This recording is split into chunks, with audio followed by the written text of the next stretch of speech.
आपको पढ़ने लिखने का साधन सरस्वती माता ने नहीं दिया है। आपको सावित्रीबाई फूले लड़ी तब आपको मिला, ज्योतिबा फूले लड़े तब मिला, और बाबा साहब ने लड़कर आपको अपना अधिकार दिलवाया।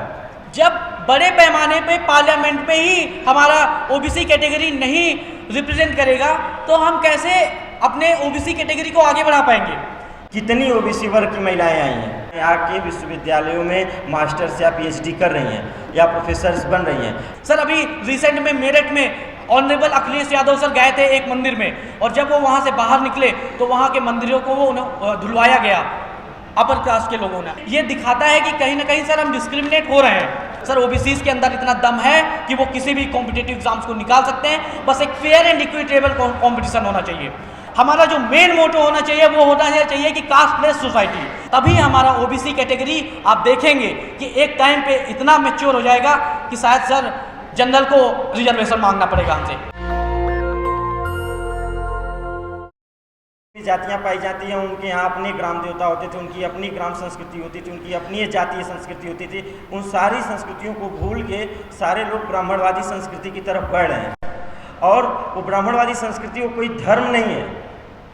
मैं सीधी सी बात करता हूँ कि वो एक धर्म नहीं है, वो एक तरीके का फ्रॉड है जिसमें सबको फंसा के रखा जाए, और उसका नेतृत्व जो संस्था, जो नियम, जो कानून मनु नाम के ब्राह्मण ने बनाया, उसका नेतृत्व भी उन्हीं के कौम से आने वाले लोग ब्राह्मण लोग ही कर सकते हैं। तो हमको उनके संस्कृति, उनका जो संस्कृति का जाल है उससे निकलना पड़ेगा, और जो हमारी अपनी संस्कृति थी, जो हमारा अपना कल्चर है, जो हमारी अपनी खेती किसानी की बातें हैं, जो हमारे अपने ग्राम देवता हैं, जो हमें अपने पुरखों से अपने रिचुअल्स प्राप्त हुए हैं, उनको लेकर चलना चाहिए और उन पर गर्व करना चाहिए। हमें नहीं कह रहे कि अगर उसमें कोई पोंगा पंथ हो तो उसको लेके चलिए, लेकिन आपको जो अपने पुरखों से प्राप्त हुआ है उसको लेके चलना चाहिए। अपेक्षाकृत ये जो नए नए बाबा और नए नए ढोंगी पैदा हो रहे हैं, उनके रिचुअल्स और कल्चर्स को लेके चलना चाहिए। ये तो सांस्कृतिक पहलू की बात हो गई। इसके अलावा जो शैक्षणिक पहलू है, बाबा साहेब और बहुत सारे लोगों का ये मानना है कि किसी भी समाज की प्रगति आपको नापनी हो तो उस समाज की महिलाओं की क्या हिस्सेदारी है राजनीति में, शिक्षा में, उससे मापा जा सकता है। और अगर हमको ओबीसी वर्ग की, हमको लगता है कि बहुत ओबीसी आ गया, विश्वविद्यालयों में इतना एडमिशन हो गया, ये हो गया, वो हो गया, हर जगह हम ही दिख रहे हैं, हम घूम रहे हैं, ये कर रहे हैं, वो कर रहे हैं। कितनी ओबीसी वर्ग की महिलाएं आई हैं? जो लोग कहते हैं कि इस जाति के इतने लोग आ गए हैं, फला जाति के इतने लोग आ गए हैं, उस जाति से कितनी महिलाएं आके विश्वविद्यालयों में मास्टर्स या पीएचडी कर रही हैं या प्रोफेसर्स बन रही हैं, या उस सीट पे जो भरी जा रही हैं सीटें ओबीसी की, उसमें से कितनी महिलाएं भरी जा रही हैं। अगर हम सही में चाहते हैं कि अपने समाज, अपने लोगों के लिए कुछ कर सकें, तो अपने गांव, यहाँ सभी लोग विश्वविद्यालय के छात्र हैं और सभी लोगों के अंदर एक समझ है, अपने गांव, अपने घर, अपने आसपास की लड़कियों को विश्वविद्यालयों में लाइए, चाहे जैसे लाइए, और चाहे जिस केंद्रीय विश्वविद्यालय में एडमिशन कराइए, लेकिन कराइए कि, और उनको बताइए कि आपकी मुक्ति, आपको पढ़ने लिखने का साधन सरस्वती माता ने नहीं दिया है। आपको सावित्रीबाई फूले लड़ी तब आपको मिला, ज्योतिबा फूले लड़े तब मिला, और बाबा साहब ने लड़कर आपको अपना अधिकार दिलवाया।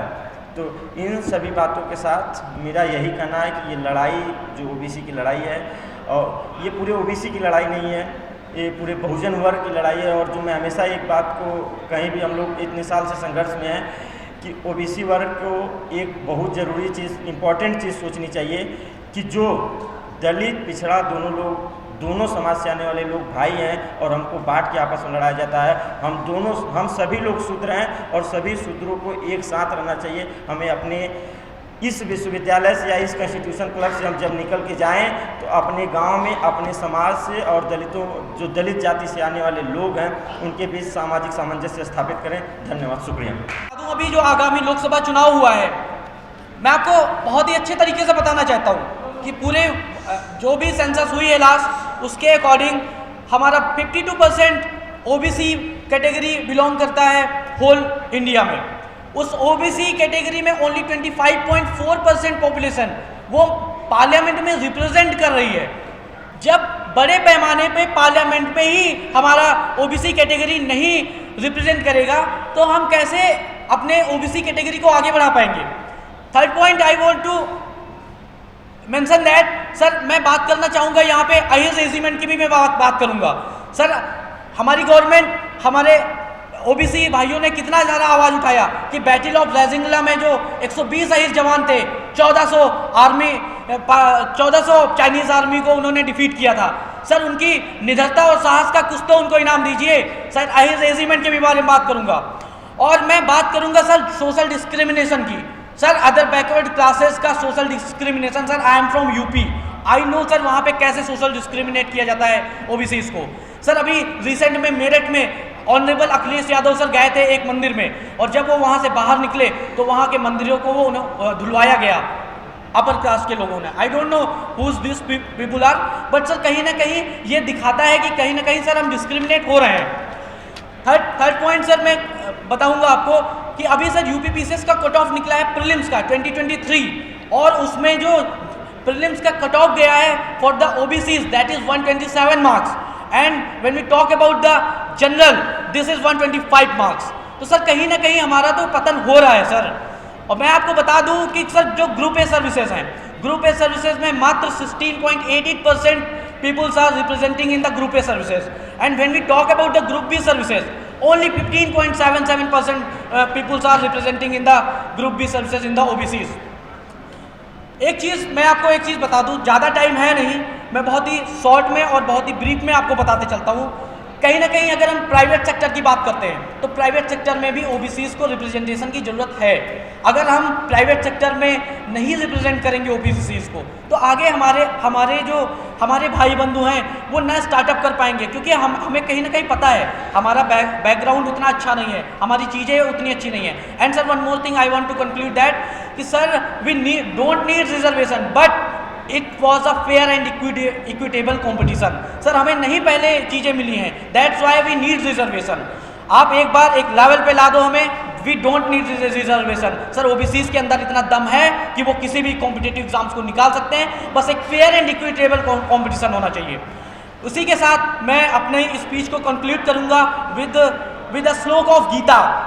सर मैं एक चीज़ बताना चाहूँगा, चैप्टर 4 श्लोक 13 आई फॉलोड भगवान Krishna, I followed Gita and sir उसमें बताना चाहूँगा कि लेसन नंबर 4 श्लोक नंबर 13 चतुर्वर्ण्यम मया सृष्टम गुण कर्म विभाग सा तस्य कर्तृमापि मा विद्यक कर्तृमा व्यव्ययम। सर मैं आपको बताना चाहूँगा ये कि भगवान श्री कृष्ण बोलते हैं कि sir I created 4 varna system on the basis of your karma and action. I created 4 varna system on the basis of karma and action, not by birth. If your karma is like a Kshatriya, if your karma is like a Brahmin, you are treat like a Brahmin and you are treat like a Kshatri. You are not treat like a OBCs and SC/STs.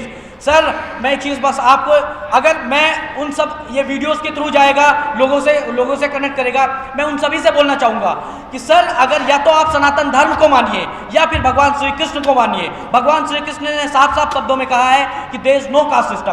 और sir हमारा एक ही main motto होना चाहिए कि casteless society. हमारा जो main motto होना चाहिए वो होना चाहिए कि कास्टलेस सोसाइटी। जिस दिन हमारा ये मेन मोटो होगा हमारा कंट्री बहुत ही डेवलप करेगा और हम सब भी बहुत डेवलप करेंगे। और सर एक लास्ट में पॉइंट ऐड करना चाहूँगा, कहीं ना कहीं sir we have to change our psychology. Sir आज मैं यूपी से बिलोंग करता हूँ सर, वहाँ पे 17 से 18 साल में लड़कियों का ब्याह कर दिया जाता है। जब लड़का 20-21 साल का हो जाता है तो उसकी शादी की बात चलती है। सर जब तक बच्चा मैच्योर नहीं हो जाता, कुछ ना कुछ कर लेता, हम सर क्यों ऐसा करते हैं? When we talk about the general category they will implement, वो अपने बच्चों को सबसे पहले मैच्योर बनाते हैं, पढ़ाते हैं और एक अच्छा जॉब क्रिएट करते हैं, देन वो इस चीज़ों के बारे में सोचते हैं। हमें अपनी साइकोलॉजी भी चेंज करनी होगी, ये हम सबको सोचना होगा एंड तभी हमारा ओबीसी कैटेगरी आप देखेंगे कि एक टाइम पे इतना मैच्योर हो जाएगा कि शायद सर जनरल को रिजर्वेशन मांगना पड़ेगा हमसे। Thank you so much, thanks a lot. National Dastak की आपसे गुजारिश है कि अगर इसको बचाना चाहते हैं तो नेशनल दस्तक को सब्सक्राइब करने के लिए रेड कलर के सब्सक्राइब बटन को दबाएं, फिर बेल आइकन की घंटी दबाएं। नेशनल दस्तक को बचाने के लिए बहुत जरूरी है कि हर खबर को शेयर करें, लाइक करें, कमेंट जरूर करें।